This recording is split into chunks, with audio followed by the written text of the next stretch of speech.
मटर के छिलके प्याज के छिलके से बनेगी आपकी बहुत ही काम आसान और बच्चे के बहुत ही पैसे में। Hello friends, welcome back. कैसे हैं सब लोग? उम्मीद करते हैं सब लोग बहुत ही अच्छे होंगे। दोस्तों, बहुत ही यूजफुल टिप्स है, थोड़ा टाइम निकाल के देख लीजिए, आपकी ही काम बन जाएगी और पैसों की बचत तो बहुत होगी, मेहनत भी बहुत ही तरह से बच जाएगी। चलिए शुरू करते हैं आज की वीडियो में। वीडियो कहाँ से देख रहे हैं प्लीज नाम शेयर करिए, प्लीज कमेंट में बताया ताकि मैं आपको थैंक्स बता सकूं। तो शुरू करते हैं। पहला वाला वीडियो देखिए। कोई भी बर्तन हो, जैसे हम खाना बनाते हैं, कुकर से लेकर हांडी से लेकर कढ़ाई तक, कुछ भी हमारी जब खाना बनाते हैं तो वो नीचे से बैठ के जल जाती है, तो उस जगह पे हमें बहुत ही दिक्कत होती है, बहुत ही तकलीफ होती है उस चीजों को, जो बर्तन को साफ करने में। यहाँ पे इस तरह से ट्रिक्स में बता रही हूँ, आपको तकलीफ लेने की कोई जरूरत नहीं है। देखिए, जो जल जाती है उसको छोड़ दीजिए। उसी में क्या कीजिए, 1 रुपए की शैम्पू डालिए उसमें। घर पे अगर डब्बा वाला शैम्पू है वो डाल सकते हैं, और मीठा सोडा होती है वो 2 चम्मच डालिए। अगर सोडा नहीं है तो इनो की 1 पैकेट आप डाल दीजिए, और इसके साथ आप पानी डालिए। बस उतना ही काम है। उसी को आप क्या कीजिए, थोड़ा भर के पानी दीजिए, जब तक जो हमारा ये कुकर हांडी कढ़ाई जलता है उसी तक लेवल तक पानी दीजिए। उसी लेवल तक पानी देके इसमें घर पे जो भी सड़ा हुआ नींबू होता है, नींबू की छिलके है, जो भी है, जैसे कि संतरे के छिलके है, वो उसमें डाल दीजिए और उसको हाई फ्लेम में उबालने के लिए छोड़ दीजिए। ये जितनी ज्यादा तक देर तक उबलेगी और उसकी जो जली हुई हिस्सा है वो धीरे धीरे नरम होती जाएगी। और बेस पार्ट में भी सेम प्रोसीजर है, वो जितना उबलेगी वो चीजें नरम होती जाएगी, जो जला हुआ हिस्सा है, और वो अपनी बेस से, कुकर हांडी कढ़ाई की बेस से छोड़ती जाएगी। फिर इसके बाद आप थोड़ी करछी हिला दीजिए इसके अंदर।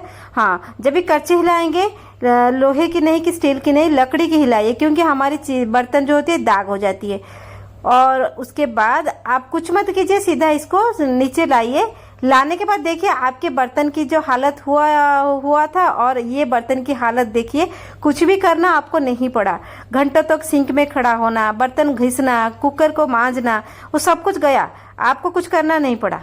एक आप छोटे छोटे ट्रिक से अपनी काम को कितना आसान बनाते, सामान को बचाते। आपके सामने मैंने करके दिखाई। देखिए, बर्तन की सफाई हो गई, कुकर की सफाई हो गई, है ना दोस्तों। बहुत ही यूजफुल आइडिया है, एक बार ट्राई कीजिए। आपकी रसोई घर में जो घंटों की मेहनत लगती है, समय लगती है, वो तो बच जाएगी, आप खुद ब खुद आराम करेंगे। तो चलिए बढ़ते हैं अगले यूजफुल टिप्स में। यूजफुल टिप्स है, देखिए दोस्तों, प्याज को लेकर है। आए दिन हम प्याज इस्तेमाल करते हैं हमारे खाने पीने में। तो प्याज जब भी आप काटते हैं, छिलका तो जरूर निकालते हैं, और निकालने के बाद इसको कूड़ेदाने में डाल देते हैं। प्याज की छिलके को दाने में फेंकने की बिल्कुल गलती ना कीजिए। इसी छिलके से हमारी इतनी सुंदर काम बनती है। इसके ऊपर का एक लेयर निकालिए और उसके ऊपर और एक लेयर निकाल दीजिए, क्योंकि हम वो लेयर खाते नहीं, क्योंकि पतला वाला लेयर होती है, इसका टेस्ट पूरा इतना अच्छा नहीं होता है कि हम चबा सके, कि खाने में पका सके। उसी 2 लेयर को हम निकालते हैं। तो उसी 2 लेयर को जो हम निकालते हैं, उसी लेयर को ही निकालिए। ज्यादा मोटा वाला लेयर निकालने की कोई भी जरूरत नहीं है।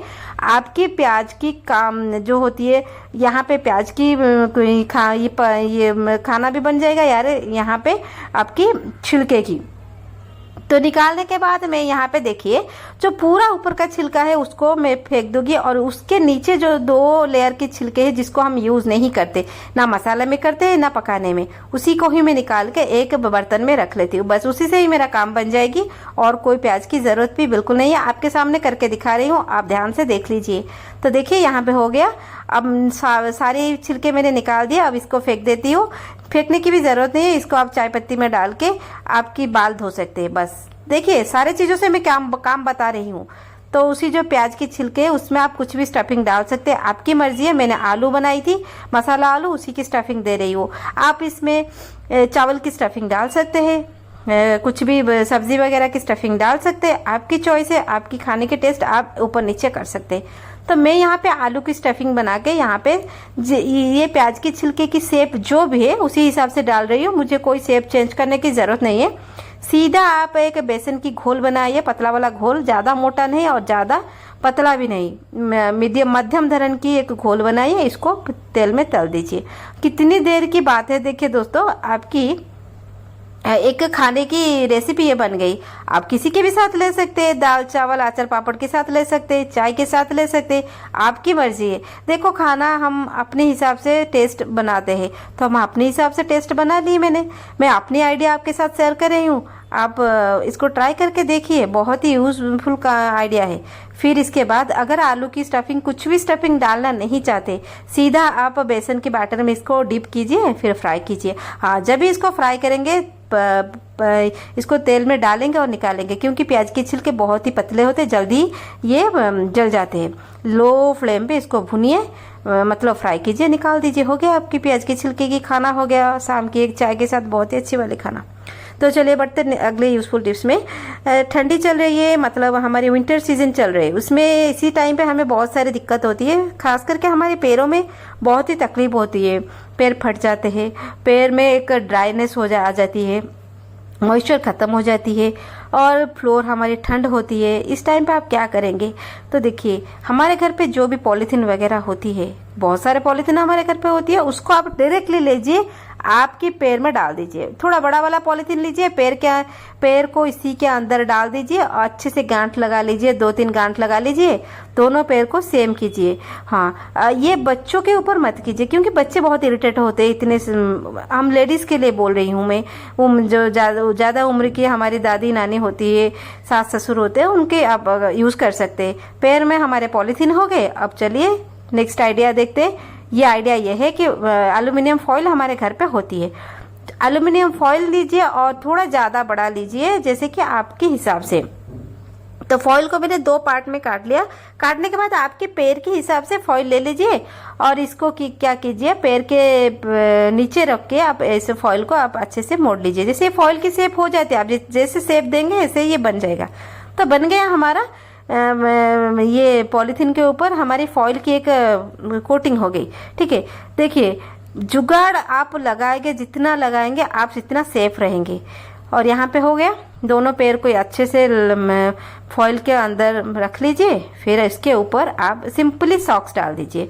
हो गया, आपकी अच्छी सी गर्माहट आ जाएगी आपके पैर में। जैसे कि हम सॉक्स पहनने के बावजूद भी हमारे पैर में गर्माहट नहीं आती है, हम फ्लोर में चलते हैं, हमें कभी सपोज हम पानी के ऊपर हमारे पैर आ गए तो पूरे सॉक्स गीली हो जाती है, पैर भी गीला हो जाता है। इससे सॉक्स गीला होगा, आपके पैर गीला नहीं होगा। आप इस सॉक्स को निकाल के और एक डाल सकते हैं। सोते टाइम सारी चीजों को डाल दीजिए, सिर्फ सॉक डाल के आप सो लीजिए, है ना दोस्तों। बहुत ही यूजफुल आइडिया है। विंटर्स में ठंड के कारण आप ये सब करके आपको सुरक्षित रख सकते हैं। बस इतना ही काम है। तो चलिए बढ़ते हैं अगले यूजफुल टिप्स में। हमारे मटर के छिलके, आजकल मटर बहुत ही आ रहे हैं सर्दियों में। सर्दियों वाले मटर के टेस्ट बहुत ही लाजवाब होते हैं। तो जब भी आप मटर लाते हैं, इतनी महंगाई में मटर हम तो लाते हैं, तो मटर की छिलके को आप बिल्कुल मत फेंकिए। मटर के छिलके की यूज बहुत सारे लोग जानते नहीं, तो उसको फेंकने की गलती कर देते हैं। कूड़ेदाने में तो बिल्कुल मत फेंकिए, बहुत ही महंगी होती है। मटर के छिलके की जो आप कारण जानेंगे, बहुत सारी बीमारियों से आपको बचाती है। जैसे कि आपके कोलेस्ट्रॉल है, आपके हार्ट की बीमारी है, मेमोरी पावर को बूस्ट करना, मतलब बहुत सारे हेल्थ रेमेडी होती है मटर की छिलके की। तो आप इसको फेंकने की गलती ना कीजिए, इसकी सीरा निकाल दीजिए। सिंपल सी बात है। इसको मटर निकालने के बाद अच्छे से धो के इसका सीरा निकाल दीजिए। 2 साइड सीरा होती है, बीच में एक सीरा होती है। उस 3 सीरा को आप अच्छे से निकालिए। निकालने के बाद एक कटोरी लेते हैं और इसमें बेसन इतना लीजिए कि ज़्यादा नहीं और कम भी नहीं। देखिए छिलके के हिसाब से, अपने हिसाब से, स्वाद के हिसाब से मसाला भी डालिए। नमक, हल्दी, लाल मिर्च पाउडर, थोड़ी अजवाइनी, नहीं तो जीरा, और नहीं तो हींग ज़रूर डालना। ठीक है, हींग डालनी बहुत ज़रूरी है। बस उतना ही पानी, थोड़ा थोड़ा पानी दे के अच्छा वाला घोल बनाइए। ज़्यादा मोटा घोल नहीं, ज़्यादा पतला घोल नहीं, बस हो गया। ये घोल बनाने के बाद आप क्या कीजिए, ये जो मटर की छिलके को हमने सब निकाल दिया था, अच्छे से क्लीन कर लिए थे, बस उसी छिलके को आपको लेना है और उसी छिलके को इस घोल में डाल देनी है।